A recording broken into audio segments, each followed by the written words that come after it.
ಅಕ್ಷಯ ತೃತೀಯ ಯಾವುದೇ ಬೆಲೆಬಾಳುವಂಥ ಅಥವಾ ಅತ್ಯಮೂಲ್ಯವಾದಂತಹ ವಸ್ತುವನ್ನು ಆ ದಿನ ಮನೆಗೆ ತಗೊಂಡು ಬಂದರೆ ಅದೆಲ್ಲವುದು ಅಕ್ಷಯವಾಗುತ್ತೆ ಅಂತ ಒಂದು ನಂಬಿಕೆ ಇದೆ.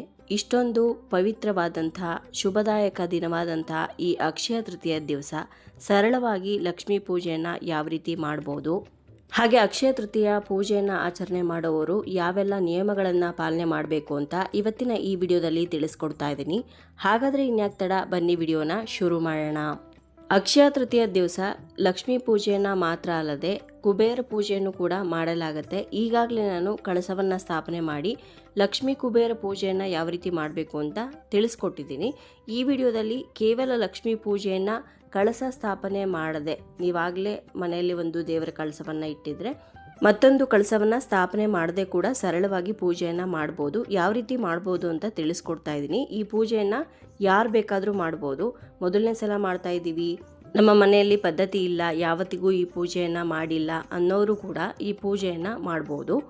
ಹಾಗಿದ್ರೆ ಬನ್ನಿ ಲಕ್ಷ್ಮೀ ಪೂಜೆಯನ್ನು ಅಕ್ಷಯ ತೃತೀಯ ದಿವಸ ಸರಳವಾಗಿ ಯಾವ ರೀತಿ ಮಾಡ್ಬೋದು ಅಂತ ನೋಡ್ಕೊಂಡು ಬರೋಣ. ಮೊದಲನೇದಾಗಿ ಅಕ್ಷಯ ತೃತೀಯ ದಿವಸ ಬೆಳಗ್ಗೆನೆ ಬೇಗ ಎದ್ದು ಎಣ್ಣೆ ಸ್ನಾನ ಮಾಡಿ ಮನೆಯನ್ನೆಲ್ಲ ಸ್ವಚ್ಛಗೊಳಿಸಿ ಅನಂತರ ದೇವ್ರ ಮನೆಯಲ್ಲಿ ಒಂದು ಪೀಠದ ಮೇಲೆ ಅರ್ಶಿನ ಅಥವಾ ಗೋಮಯವನ್ನು ಹಚ್ಚಿ ಅದರ ಮೇಲೆ ಕುಬೇರ ರಂಗೋಲಿಯನ್ನು ಹಾಕೊಳ್ಬೇಕು. ತುಂಬಾನೇ ಸರಳವಾದಂತಹ ರಂಗೋಲಿ. ನಿಮ್ಮಲ್ಲಿ ಸಾಕಷ್ಟು ಜನರಿಗೆ ಈ ಒಂದು ರಂಗೋಲಿ ಗೊತ್ತಿರುತ್ತೆ ಅಂತ ಅಂದ್ಕೊಂಡಿದ್ದೀನಿ. ಈ ರಂಗೋಲಿಯನ್ನು ಹಾಕೊಂಡು ಆ ರಂಗೋಲಿಯನ್ನು ಅರ್ಶಿನ ಕುಂಕುಮದಿಂದ ಅಲಂಕಾರವನ್ನು ಮಾಡಬೇಕು. ಅನಂತರ ಒಂದು ಹೂವನ್ನು ಇಟ್ಟು ಪೀಠವನ್ನು ನಮಸ್ಕಾರ ಮಾಡಿಕೊಂಡು ಅನಂತರ ನಿಮ್ಮ ಮನೆಯಲ್ಲಿರುವಂಥ ಲಕ್ಷ್ಮೀ ಫೋಟೋಗೆ ಅಲಂಕಾರವನ್ನು ಮಾಡಬೇಕಾಗತ್ತೆ. ಲಕ್ಷ್ಮೀ ಫೋಟೋ ಇದ್ದರೆ ಇಟ್ಕೊಳ್ಳಿ, ಇಲ್ಲದೇ ಇದ್ದರೆ ಪರವಾಗಿಲ್ಲ. ಲಕ್ಷ್ಮೀ ದೇವಿಯನ್ನು ಮನಸಾರೆ ಪ್ರಾರ್ಥನೆ ಮಾಡಿಕೊಂಡು ಕೂಡ ನೀವು ಪೂಜೆಯನ್ನು ನೆರವೇರಿಸ್ಬೋದು. ಲಕ್ಷ್ಮೀ ವಿಗ್ರಹ ಇದ್ದರೂ ಕೂಡ ನಡೆಯುತ್ತೆ. ಫೋಟೋನೂ ಇಲ್ಲ, ವಿಗ್ರಹನೂ ಇಲ್ಲ ಅಂತ ಅಂದಾಗ ನೀವು ಕಳಸವನ್ನು ಸ್ಥಾಪನೆ ಮಾಡಿ ಪೂಜೆಯನ್ನು ಮಾಡ್ಬೋದು. ಕಾಯಿ ಕಳಸ ಇಡ್ತೀವಲ್ವ, ಸೇಮ್ ನಾವು ನೀರು, ಅರ್ಶಿನ ಕುಂಕುಮ, ಅಕ್ಷತೆ, ಎಲೆ, ಕಾಯಿ ಇಟ್ಬಿಟ್ಟು ಅದನ್ನೇ ಲಕ್ಷ್ಮಿ ಅಂತ ಭಾವಿಸಿ ಕಳಸಕ್ಕೂ ಕೂಡ ಲಕ್ಷ್ಮೀ ಪೂಜೆಯನ್ನು ಮಾಡ್ಬೋದು. ಇವಾಗ ಲಕ್ಷ್ಮೀ ಫೋಟೋವನ್ನು ನೀಟಾಗಿ ಒರೆಸ್ಕೊಂಡು ಅರ್ಶಿನ ಕುಂಕುಮ ಇಟ್ಟಿದ್ದೀನಿ. ಹಾಗೆ ಹೂಗಳಿಂದ ಅಲಂಕಾರ ಮಾಡ್ತಾ ಇದ್ದೀನಿ. ಲಕ್ಷ್ಮಿಗೆ ಪ್ರಿಯವಾಗಿರುವಂಥ ಮಲ್ಲಿಗೆ ಹೂವು, ಸಂಪಿಗೆ ಹೂವು, ತಾವರೆ ಹೂವು, ಕಣಗಲೆ ಹೂವು, ಸೇವಂತಿಗೆ, ಗುಲಾಬಿ, ಕೆಂಪು ದಾಸವಾಳ ಯಾವುದು ಸಿಗುತ್ತೋ ಆ ಹೂವನ್ನು ಇಟ್ಟು ನೀವು ಪೂಜೆಯನ್ನು ಮಾಡ್ಬೋದು. ನಮ್ಮ ಮನೆಯಲ್ಲಿರುವಂಥ ಧನಲಕ್ಷ್ಮಿ ಫೋಟೋಗೆ ಅರ್ಶಿನ ಕುಂಕುಮ ಇಟ್ಟು ಹೂವನ್ನು ಇಟ್ಟು ಅಲಂಕಾರ ಮಾಡಿದ್ದೀನಿ. ಆ ಫೋಟೋ ಮುಂದೆನೇ ಮೊನ್ನೆ ನಾನು ಕೊಲ್ಹಾಪುರಕ್ಕೆ ಹೋದಾಗ ಲಕ್ಷ್ಮೀ ಫೋಟೋ ಕೂಡ ತೊಗೊಂಡು ಬಂದಿದ್ದೆ. ಆ ಲಕ್ಷ್ಮೀ ಫೋಟೋಗೂ ಕೂಡ ಹೂವನ್ನು ಇಟ್ಟು ಅಲಂಕಾರ ಮಾಡಿದ್ದೀನಿ.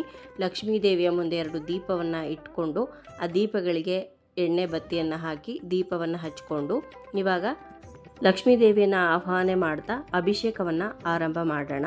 ದೀಪವನ್ನು ಹಚ್ಚಿನೇ ಅಭಿಷೇಕ ಮಾಡಬೇಕು. ದೀಪ ಹಚ್ಚದೆ ಅಭಿಷೇಕವನ್ನು ಆರಂಭ ಮಾಡೋ ಹಾಗಿಲ್ಲ. ಇಲ್ಲಿ ನಾನು ಕುಬೇರ ರಂಗೋಲಿ ಹಾಕೊಂಡಿದ್ನಲ್ಲ, ಆ ರಂಗೋಲಿಯ ಮೇಲೆ ಒಂದು ತಟ್ಟೆಯನ್ನು ಇಟ್ಕೊಂಡಿದ್ದೀನಿ. ಆ ತಟ್ಟೆಯ ಒಳಗಡೆ ಮೊದಲಿಗೆ ಶ್ರೀಚಕ್ರ ಇಡ್ತಾ ಇದ್ದೀನಿ. ಶ್ರೀಚಕ್ರ ಲಕ್ಷ್ಮೀ ದೇವಿಯ ಅಥವಾ ಯಾವುದೇ ಹೆಣ್ಣು ದೇವರ ಒಂದು ಸ್ವರೂಪ. ಹಾಗಾಗಿ ಶ್ರೀಚಕ್ರದ ಮೇಲೆ ಲಕ್ಷ್ಮಿಯ ವಿಗ್ರಹವನ್ನು ಇಟ್ಟು ಅನಂತರ ಒಂದು ಹೂವನ್ನು ಕೂಡ ಇಟ್ಟು ಮೊದಲಿಗೆ ನೀರಿನಿಂದ ಅಭಿಷೇಕವನ್ನು ಮಾಡ್ತಾ ಇದ್ದೀನಿ. ಶುದ್ಧೋದಕ ಸ್ನಾನ ಅಂತಾರೆ.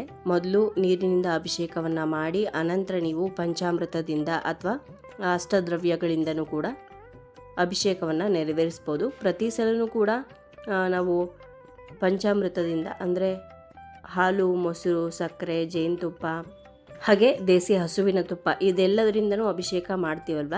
ಈ ಸಲ ಅರ್ಶಿನ ಕುಂಕುಮ ಗಂಧದಿಂದ ಅಭಿಷೇಕವನ್ನು ಮಾಡೋಣ ಅಂತ ಅಂದ್ಕೊಂಡು ಅಭಿಷೇಕವನ್ನು ಆರಂಭ ಮಾಡಿದ್ದೀನಿ.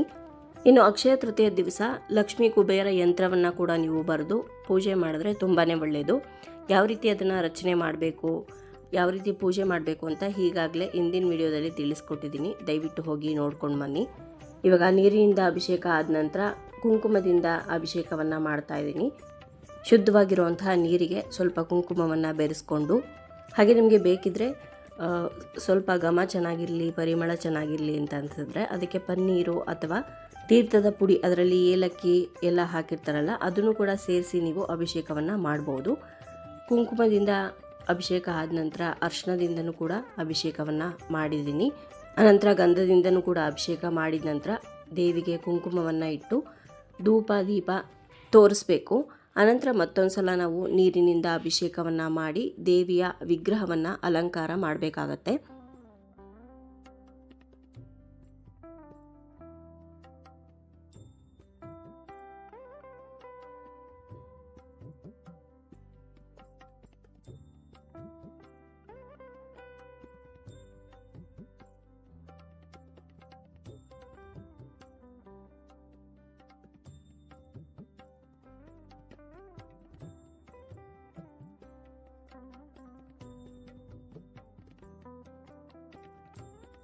ಅಭಿಷೇಕ ಆದ ನಂತರ ಅಭಿಷೇಕ ಮಾಡಿರುವಂತಹ ನೀರನ್ನು ತುಳಸಿ ಗಿಡಕ್ಕೆ ಅಥವಾ ಯಾವುದಾದ್ರೂ ಗಿಡದ ಕೆಳಗಡೆ ಹಾಕಬೇಕಾಗತ್ತೆ.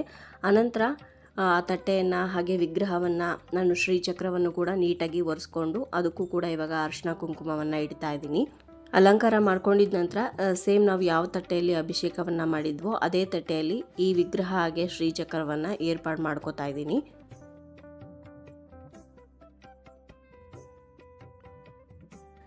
ಹಾಗೆ ಲಕ್ಷ್ಮೀ ದೇವಿಯ ಎರಡೂ ಬದಿಯಲ್ಲೂ ಕೂಡ 2 ಆನೆಗಳನ್ನು ಕೂಡ ಇಟ್ಕೊಂಡಿದ್ದೀನಿ. ಇನ್ನು ಅಕ್ಷಯ ತೃತೀಯ ದಿವಸ ಪೂಜೆ ಮಾಡುವವರು ಯಾರು ಹೆಂಗಸರು ಪೂಜೆ ಮಾಡ್ತೀರೋ ಅಂಥವರು ಹಳದಿ ಬಣ್ಣದ ಬಟ್ಟೆಯನ್ನು ಧರಿಸಿ ಪೂಜೆ ಮಾಡಿದ್ರೆ ತುಂಬಾ ಒಳ್ಳೆಯದು. ಹಾಗೆ ಲಕ್ಷ್ಮೀ ದೇವಿಗೆ ಪ್ರಿಯವಾಗಿರುವಂಥ ಮಲ್ಲಿಗೆ ಹೂವನ್ನು ಮುಡಿದು ಪೂಜೆ ಮಾಡಿದ್ರೆ ತುಂಬಾ ಶ್ರೇಷ್ಠ ಅಂತ ಹೇಳ್ತಾರೆ. ಹಾಗೆ ಲಕ್ಷ್ಮೀ ದೇವಿಗೂ ಕೂಡ ಸಾಧ್ಯವಾದಷ್ಟು ಅವತ್ತಿನ ದಿವಸ ಮಲ್ಲಿಗೆ ಹೂವನ್ನು ಅರ್ಪಿಸಿ ಮುಡಿಸಿ ಪೂಜೆ ಮಾಡಿ. ಇನ್ನು ಅಕ್ಷಯ ತೃತೀಯ ದಿವಸ ಚಿನ್ನವನ್ನೇ ಖರೀದಿ ಮಾಡಬೇಕು ಅಂತ ಏನೂ ಇಲ್ಲ. ಚಿನ್ನಕ್ಕೆ ಸಮನಾಗಿರುವಂತಹ ಬೇರೆ ವಸ್ತುಗಳನ್ನು ಕೂಡ ಖರೀದಿ ಮಾಡ್ಬೋದು. ಅದು ಯಾವ್ದ್ಯಾವುದು ಅಂದರೆ ಕಲ್ಲುಪ್ಪನ್ನು ತೊಗೊಂಡು ಬರ್ಬೋದು, ಅಕ್ಕಿಯನ್ನು ಬೇಳೆಯನ್ನು ತೊಗೊಂಡು ಬರ್ಬೋದು. ಹಾಗೆ ಲಕ್ಷ್ಮಿಗೆ ಪ್ರಿಯವಾಗಿರುವಂಥ ವಸ್ತುಗಳಾದ ಕವಡೆ, ಗೋಮತಿ ಚಕ್ರ, ಬೆಳ್ಳಿ ನಾಣ್ಯ ಯಾವುದನ್ನು ಬೇಕಾದರೂ ನೀವು ತೊಗೊಂಡು ಬರ್ಬೋದು. ಹಾಗೆ ವಾಹನವನ್ನು ಖರೀದಿ ಮಾಡ್ಬೋದು. ಸೈಟು ಅಥವಾ ಮನೆಯನ್ನು ಕೊಂಡ್ಕೊಳ್ತೀವಿ ಅಂದರೂ ಕೂಡ ಅವತ್ತಿನ ದಿನ ತುಂಬಾ ಒಳ್ಳೆಯದು. ಬೇರೆ ಯಾವುದಾದ್ರೂ ಹೊಸ ಬಿಸ್ನೆಸ್ಸನ್ನು ಶುರು ಮಾಡ್ತಿದ್ದೀರಿ ಅಂದ್ರೂ ಕೂಡ ತುಂಬಾ ಶುಭದಾಯಕವಾದಂತಹ ದಿನ ಅವತ್ತು. ಮನೆ ಕಟ್ಟೋದಕ್ಕೆ ಪಾಯ ಪೂಜೆ ಆಗಿರ್ಬೋದು, ಗುದ್ಲಿ ಪೂಜೆ ಆಗಿರ್ಬೋದು, ಗೃಹ ಪ್ರವೇಶ, ಮದುವೆ, ನಾಮಕರಣ, ಯಾವುದೇ ಒಂದು ಶುಭ ಕಾರ್ಯವನ್ನು ಕೂಡ ನೀವು ಯಾವ ಸಮಯವನ್ನು ನೋಡದೆ ಅವತ್ತಿನ ದಿವಸ ಮಾಡ್ಬೋದು. ನೀವು ಚಿನ್ನ ಬೆಳ್ಳಿಯನ್ನೇ ತೊಗೊಳ್ತೀವಿ ಅಂತ ಅನ್ನೋರಿಗೆ ಈಗಾಗಲೇ ನಾನು ಯಾವ ಸಮಯದಲ್ಲಿ ಚಿನ್ನವನ್ನು ಶಾಪಿಂಗ್ ಮಾಡಬೇಕು ಅನ್ನೋದನ್ನು ಕೂಡ ತಿಳಿಸ್ಕೊಟ್ಟಿದ್ದೀನಿ. ಯಾರಾದರೂ ನೋಡಿರಲಿಲ್ಲ ಅಂದರೆ ದಯವಿಟ್ಟು ಹೋಗಿ ನೋಡ್ಕೊಂಡು ಬನ್ನಿ. ಪೂಜೆಗೆ ಎಲ್ಲ ಸಿದ್ಧತೆ ಮಾಡ್ಕೊಂಡಿದ್ದ ನಂತರ ಇವಾಗ ಧೂಪವನ್ನು ತೋರಿಸಿ ಹೂಗಳಿಂದ ಅಲಂಕಾರ ಮಾಡಿ ಅರ್ಚನೆಯನ್ನು ಮಾಡ್ತಾ ಇದ್ದೀನಿ. ಸಂಪಿಗೆ ಹೂಗಳನ್ನು ಬಳಸಿ, ನಮ್ಮನೆ ಗಿಡದಲ್ಲೇ ಬಿಟ್ಟಿರುವಂಥ ಸಂಪಿಗೆ ಹೂಗಳನ್ನು ಬಳಸಿ ಇವತ್ತು ದೇವಿಗೆ ಅರ್ಚನೆಯನ್ನು ಮಾಡ್ತಾ ಇದ್ದೀನಿ. ಬೇರೆ ಯಾವುದೇ ಹೂಗಳಿಂದ ಅರ್ಚನೆ ಮಾಡ್ಬೋದು. ಹೂಗಳು ಜಾಸ್ತಿ ಇಲ್ಲ ಅಂತಂದರೆ ಅಕ್ಷತೆಯಿಂದ ಅರ್ಚನೆ ಮಾಡ್ಬೋದು. ಲಕ್ಷ್ಮಿಗೆ ಪ್ರಿಯವಾಗಿರುವಂಥ ವಸ್ತುಗಳಾದ ಕವಡೆ, ಗೋಮತಿ ಚಕ್ರ, ಗುಲ್ಗಂಜಿ, ಏಲಕ್ಕಿ, ಲವಂಗ ಇವುಗಳಿಂದಲೂ ಕೂಡ ನೀವು ಅರ್ಚನೆಯನ್ನು ಮಾಡ್ಬೋದು. ಅಥವಾ ಸರಳವಾಗಿ ಕುಂಕುಮಾರ್ಚನೆ ಮಾಡ್ತೀವಿ ಅಂದರೂ ಕೂಡ ನಡೆಯುತ್ತೆ. ಕುಂಕುಮಾರ್ಚನೆಯನ್ನು ಮಾಡ್ಬೋದು. ಅರ್ಚನೆ ಮಾಡುವಾಗ ಲಕ್ಷ್ಮಿಯ ಅಷ್ಟೋತ್ತರ, ಲಕ್ಷ್ಮಿಯ ಅಷ್ಟಕಂ, ಅಷ್ಟಲಕ್ಷ್ಮಿ ಸ್ತೋತ್ರಗಳನ್ನು, ಲಕ್ಷ್ಮೀ ದೇವಿಗೆ ಸಂಬಂಧಪಟ್ಟಂಥ ಹಾಡುಗಳನ್ನು, ಆರತಿ ಹಾಡುಗಳನ್ನು ಹೇಳಿಕೊಂಡು ನೀವು ಪೂಜೆಯನ್ನು ಮಾಡ್ಬೋದು. ಇನ್ನು ಅಕ್ಷಯ ತೃತೀಯ ದಿವಸ ವಿಶೇಷವಾಗಿ ಏನು ನೈವೇದ್ಯ ಮಾಡಬೇಕು ಅಂತ ಅಂದರೆ ಸಿಹಿ ನೈವೇದ್ಯವನ್ನು ಮಾಡಬೇಕಾಗತ್ತೆ. ಬೆಲ್ಲದಿಂದ ಮಾಡಿರುವಂಥದ್ದು, ಬೆಲ್ಲದನ್ನ, ಪಾಯಸ, ಹೋಳಿಗೆ ಈ ರೀತಿ ಬೆಲ್ಲದಿಂದ ಮಾಡಿರುವಂಥ ಯಾವುದೇ ನೈವೇದ್ಯವನ್ನು ಇಟ್ಟು ನೀವು ನೈವೇದ್ಯ ಮಾಡ್ಬೋದು ದೇವರಿಗೆ. ಅಥವಾ ಹಣ್ಣು ಕಾಯನ್ನು ಇಟ್ಟು ಸರಳವಾಗಿ ನೈವೇದ್ಯ ಮಾಡ್ತೀವಿ ಅಂದರೂ ಕೂಡ ನಡೆಯುತ್ತೆ. ಇನ್ನು ಅವತ್ತಿನ ದಿವಸ ಯಾರೇ ಮುತ್ತೈದೆಯರು ನಿಮ್ಮ ಮನೆಗೆ ಬಂದರೂ ಕೂಡ ಹಾಗೆ ಖಾಲಿ ಕೈಯಲ್ಲಿ ಕಳಿಸ್ಬೇಡಿ. ಅರಿಶಿನ ಕುಂಕುಮ ಕೊಟ್ಟು ತಾಂಬೂಲವನ್ನು ಕೊಟ್ಟು ಕಳಿಸಿದ್ರೆ ತುಂಬಾ ಒಳ್ಳೆಯದು. ಇನ್ನು ವಿಶೇಷವಾಗಿ ಅಕ್ಷಯ ತೃತೀಯ ಆಗಿರೋದ್ರಿಂದ ನಿಮ್ಮ ಮನೆಯಲ್ಲಿರುವಂಥ ಯೂಸ್ ಮಾಡಿರುವಂಥ ಒಡವೆಗಳನ್ನು ಸ್ವಲ್ಪ ನೀರಿನಲ್ಲಿ, ಒಂದು ಸ್ವಲ್ಪ ಅರಿಶಿನದ ನೀರಲ್ಲಿ ಅಥವಾ ಹಾಲಿನಲ್ಲಿ ತೊಳೆದ್ಬಿಟ್ಟು ದೇವರ ಹತ್ರ ಇಟ್ಟು ಪೂಜೆ ಮಾಡಿದ್ರೆ ತುಂಬ ಒಳ್ಳೆಯದು. ಕಳಸ ನೀವು ಸ್ಥಾಪನೆ ಮಾಡಿದರೆ ಕಳಸಕ್ಕೆ ಹಾಕಿ ಪೂಜೆ ಮಾಡ್ಬೋದು. ಕಳಸ ಸ್ಥಾಪನೆ ಮಾಡಿಲ್ಲ ಅನ್ನೋರು ಒಂದು ಬಾಕ್ಸಲ್ಲಿ ಅಥವಾ ಒಂದು ತಟ್ಟೆಯಲ್ಲೇ ನೀವು ಒಡವೆಗಳನ್ನೆಲ್ಲ ಇಟ್ಟು ಆ ಒಡವೆಗಳಿಗೂ ಕೂಡ ಸ್ವಲ್ಪ ಅರಿಶಿನ ಕುಂಕುಮ ಅಕ್ಷತೆ ಹೂವನ್ನು ಅರ್ಪಿಸಿ ಪೂಜೆಯನ್ನು ಮಾಡ್ಬೋದು. ಹೊಸ ಒಡವೆಗಳನ್ನು ತಗೊಂಡಿದ್ರೂ ಕೂಡ ಹೊಸದಾಗಿ ವಾಹನವನ್ನು ಖರೀದಿ ಮಾಡಿದರೆ ಅದರ ಕೀ ಆಗಿರ್ಬೋದು, ಅಥವಾ ನೀವು ಆಸ್ತಿ ಮನೆಗಳನ್ನು ತೊಗೊಂಡಿದ್ರೆ ಆ ಪತ್ರಗಳನ್ನು ಇಟ್ಟು ನೀವು ದೇವ್ರ ಮುಂದೆ ಪೂಜೆ ಮಾಡಬೇಕಾಗತ್ತೆ. ಚಿನ್ನದ ಒಡವೆ ತೊಗೊಂಡಿದ್ರು ಕೂಡ ಅದನ್ನು ತೊಗೊಂಡು ಬಂದು ಲಕ್ಷ್ಮೀ ದೇವಿ ಹತ್ರ ಇಟ್ಟು ಅಥವಾ ಲಕ್ಷ್ಮೀ ದೇವಿ ಫೋಟೋಗೆನೆ ಅಥವಾ ಕಳಸಕ್ಕೆನೆ ಹಾಕಿ ಅದನ್ನು ಸ್ವಲ್ಪ ಹೊತ್ತು ಹಾಗೆ ಬಿಟ್ಟು ಅನಂತರ ನೀವು ಹಾಕ್ಕೊಳ್ಳಿ. ಈ ರೀತಿ ಮಾಡೋದ್ರಿಂದ ಶಾಶ್ವತವಾಗಿ ನೀವೇನೇ ತೊಗೊಂಡಿದ್ರು ಕೂಡ ಅದು ನಿಮ್ಮ ಹತ್ರ ಉಳಿಯುತ್ತೆ ಅನ್ನೋ ಒಂದು ನಂಬಿಕೆ ಇದೆ. ಅಷ್ಟೊಂದು ಪ್ರಾಮುಖ್ಯತೆ ಇದೆ ಈ ಅಕ್ಷಯ ತೃತೀಯ ದಿವಸಕ್ಕೆ. ಬರೀ ನಿಮ್ಮ ಹತ್ರ ಉಳಿಯೋದಷ್ಟೇ ಅಲ್ಲದೆ ಇನ್ನೂ ಕೂಡ ಹೆಚ್ಚಾಗತ್ತೆ ಅನ್ನೋ ಒಂದು ನಂಬಿಕೆ. ಈಗ ತೋರಿಸ್ತಾ ಇರೋ ಹಾಗೆ ಒಡವೆಗಳನ್ನು ಇಟ್ಟು ಪೂಜೆ ಮಾಡ್ಬೋದು, ಅಥವಾ ಕಳಸಕ್ಕೇ ಹಾಕಿ ಪೂಜೆ ಮಾಡ್ತೀವಿ ಅಂದರೂ ಕೂಡ ಮಾಡ್ಬೋದು. ಈಗ ಲಕ್ಷ್ಮೀ ದೇವಿಗೆ ಅರ್ಚನೆಯನ್ನು ಮಾಡಿದ್ದಾಯಿತು. ನೈವೇದ್ಯಕ್ಕೆ ಅಂತ ಇವಾಗ ಹಣ್ಣು ಕಾಯಿ ಇಟ್ಕೊಂಡಿದ್ದೀನಿ, ಅದನ್ನೆಲ್ಲ ನೈವೇದ್ಯ ಮಾಡ್ತಾಯಿದ್ದೀನಿ. ನೈವೇದ್ಯ ಆದಮೇಲೆ ಮಹಾಮಂಗಳಾರತಿಯನ್ನು ಮಾಡಬೇಕು. ಕರ್ಪೂರವನ್ನು ಹಚ್ಕೊಂಡು ತುಪ್ಪದ ಆರತಿ ಮಾಡ್ತೀವಿ, ಪಂಚಾರತಿ ಮಾಡ್ತೀವಿ ಅಂದರೂ ಕೂಡ ಮಾಡ್ಬೋದು, ತುಂಬಾ ಶ್ರೇಷ್ಠ. ಇನ್ನು ಅಕ್ಷಯ ತೃತೀಯ ದಿವಸ ನೀವೇನಾದರೂ ತೊಗೊಳ್ತೀರಾ ಅಂತಂದರೆ ಅದನ್ನು ತೊಗೊಂಡ್ಬಂದು ದೇವ್ರ ಮನೇಲಿ ಇಡೋದಕ್ಕಿಂತ ಮುಂಚೆ ಚಿನ್ನ ಆಗಿರಲಿ ಬೆಳ್ಳಿ ಆಗಿರಲಿ ಅದನ್ನು ಸ್ವಲ್ಪ ಹೊತ್ತು ಉಪ್ಪಿನ ಡಬ್ಬದಲ್ಲಿ ಹಾಕಿ ಇಟ್ಟಿರಿ. ಅದರಲ್ಲಿರುವಂಥ ನೆಗೆಟಿವ್ ಎನರ್ಜಿ ಎಲ್ಲ ಹೀರ್ಕೊಳ್ಳುತ್ತೆ ಉಪ್ಪು. ಆನಂತರ ಅದನ್ನು ತೊಗೊಂಡ್ಬಂದು ದೇವ್ರ ಮನೇಲಿಟ್ಟು ಅರಿಶಿನ ಕುಂಕುಮ ಎಲ್ಲ ಹಾಕಿ ಹೂವನ್ನು ಇಟ್ಟು ಅನಂತರ ಚಿಕ್ಕ ಚಿಕ್ಕ ದೀಪಗಳಿಗೆ ಸ್ವಲ್ಪ ತುಪ್ಪವನ್ನು ಹಾಕಿ ತುಪ್ಪದ ದೀಪ ಹಚ್ಚಿದ್ರೆ ಬಹಳನೇ ಶ್ರೇಷ್ಠ ಅಂತ ಹೇಳ್ತಾರೆ. ನಾನು ಈಗಾಗಲೇ ಒಂದು ವಿಡಿಯೋದಲ್ಲಿ ತಿಳಿಸಿದ್ದೆ, ಹೊಸದಾಗಿ ಏನಾದರೂ ನೀವು ಒಡವೆ ತೊಗೊಂಡಾಗ ಯಾವ ರೀತಿ ಅದನ್ನು ತೊಗೊಂಡ್ಬಂದು ಮನೆಯಲ್ಲಿಟ್ಟು ಪೂಜೆ ಮಾಡಬೇಕು ಅನಂತರ ನೀವು ಧರಿಸ್ಬೇಕು ಅಂತ ತಿಳಿಸಿದ್ದೆ. ಆ ರೀತಿ ಮಾಡಿದ್ರೆ ತುಂಬಾ ಒಳ್ಳೆಯದು. ಇವಾಗ ಮಹಾಮಂಗಳಾರತಿ ಎಲ್ಲ ಆಗಿದೆ.